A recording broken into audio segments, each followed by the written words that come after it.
Hey, how's it going, everybody?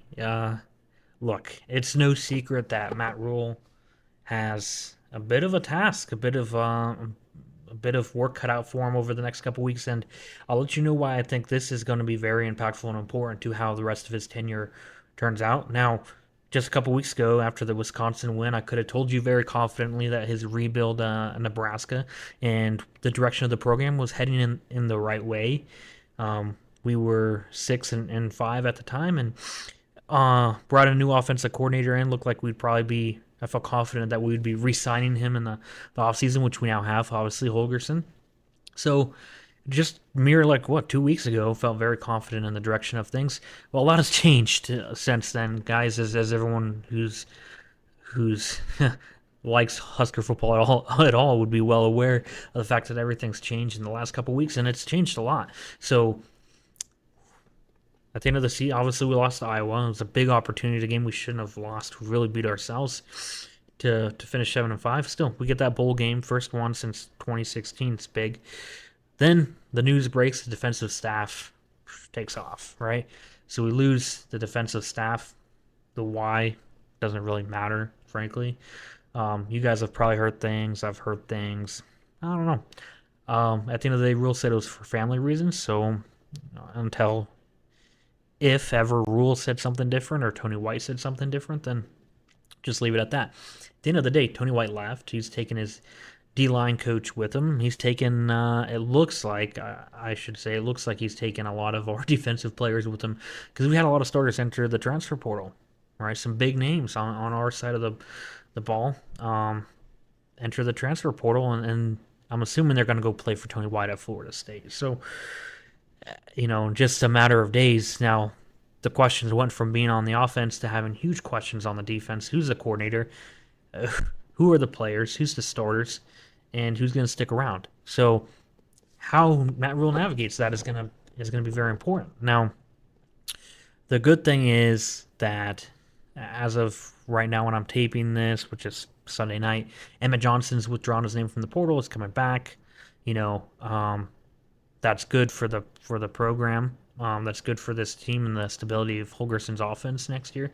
Now, look, at the end of the day, I think Mitch Sherman had a tweet up on, or whatever you call it now, up on X earlier today. It's worth go looking at, or a poster right here. He said by his calculations, we have to have at least 40 transfers. Okay, so people are gonna go. Um, just let them go.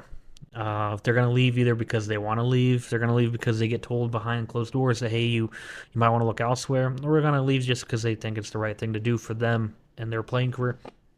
I don't fault anybody for the way college football is right now. I don't agree with the way college football is, but I don't hate on the kids or the players that are taking advantage of the way things are right now. So we're going to lose 40 players. We got to cut down 40 players.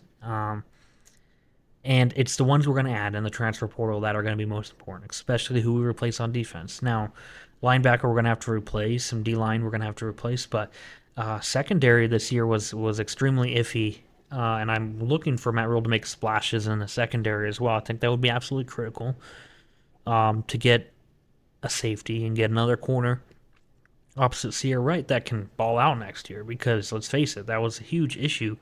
And any game this year where the defense fell apart, it was because the other team shredded us. So running the ball, we locked down, but the passing game, no. But then again, we lost a lot of the talent we had on defense to stop the run game. So what he does in the portal is going to be important. And now he's probably going to go grab a few key pieces on offense as well. Some receivers. We got some great guys coming in, obviously, but you want some experienced guys in that room as well, and let them duke it out and let them let the best ones play. So obviously we brought in Kentucky's wide receiver coach, and then a couple of Kentucky's receivers hit the portal right away. Doesn't mean they're coming to us. It might just mean, hey, they don't want to play at Kentucky if they don't have their position coach. But I'll put money on at least one of them coming here, and that'll be good. But what Rule does in the portal, he said he wanted to add 15, 7 on each side, is going to be important, especially with what he does on the defense, and who he hires on the defense is going to be important. It could make or break the rest of his time. Now, obviously, we signed Holgerson, locked him in. That's very good. Now, we're going to make a move on Ed Foley on special teams. I know a lot of the fan base thinks he should go. I personally will tell you I think it's time to move on. and find someone else. It doesn't seem to be working out. But at the end of the day, that's a decision Rhule's going to make. And he hasn't made it yet, which makes you wonder, right? So is he waiting to do these things after the bowl game? I don't know. Now, he said as far as hiring the defensive coordinator that he'll take his time. He's not in a rush. Well, the portal opens Monday. The transfer portal opens Monday, so you got to be in kind of a rush because how do you sell recruits in the portal? Especially if there's some talented corners and defensive linemen and linebackers in the portal that may go quickly. How do you sell them on coming to a team that doesn't know who their defense coordinator is going to be, right? So I would have today's Sunday night. I would have thought he would have locked it down by now. The fact that tomorrow the portal's wide open and he hasn't locked it down is concerning, but it also suggests to me something that I don't think a lot of people like, and that's that they already have the coordinator on staff. Okay, I think that coordinator is going to be John Butler. I think that's why we brought him in. I think that's why Rhule said he'll be coaching the bowl game as interim DC, and I think that's why Rhule said he's in no rush. He also made a point to say, hey guys, look, I'm not trying to make a splashy hire, almost as if he's trying to put that out there already to calm people down because he knows everyone wants him to go grab a big name. But if he likes what he's seen in John Butler and he trusts him, and he said the other nugget he said that kind of gives it away is he doesn't want to do anything different on defense. He likes what they're doing. He wants to keep it. So you have somebody who's already been doing it now for the last 6-7 months.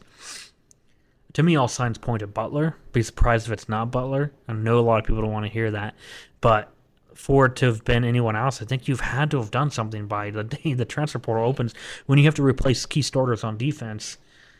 So we'll see. That's the prediction. At the end of the day, Matt Rhule's in a very, very dangerous couple weeks. I think he'll navigate it well. I have faith in him, and if he does, he'll be fine. The thing is this. He makes the wrong defensive coordinator hire. He doesn't land any shots in the transfer portal, and all of a sudden, he doesn't either fix issues with special teams or get a new special teams coach. All of a sudden next year, special teams doesn't play well. Now the defense is taking a step back, and we don't have any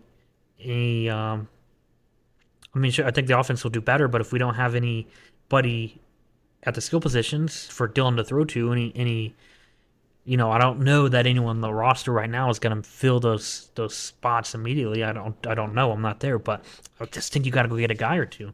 You don't get that, and all of a sudden next year, you could take a step back. You could do worse. I mean, and so on the other hand, he nails a defensive hire coach, and the nailing doesn't have to be a big name. The nailing could be he hires John Butler or Phil Snow, who's also already on staff, and that's the right guy for the job. And the defense does great, and he brings in some great key people in the portal on defense, on offense.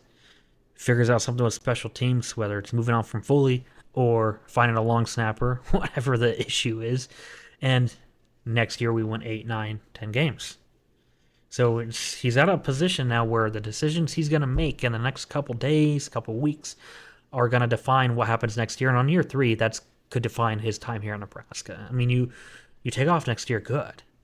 But because of all this stuff that he's having to deal with, and it sucks that the defensive coordinator left for whatever reason, took the D-line coach, appears to be taking a bunch of the players with him. It sucks that that's happening, and he has to deal with it. But now that it's on his plate, if he deals with it the right way, good. If he doesn't, it could ruin what he has going here, and it could ruin the trajectory of this thing. And then things could get out of control fast. Now, I don't like to think about the worst case scenario. I personally believe Rhule is going to figure it out.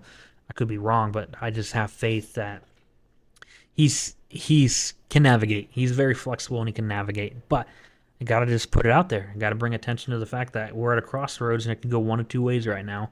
And I'm hoping it goes the better way, obviously, and I think it will. Let me know your thoughts in the comments. Are we going to go down the right path? Are we starting to derail the train? Let me know. If you haven't liked the video already by this point, please do it. Smash that subscribe button. As always, guys, go Big Red.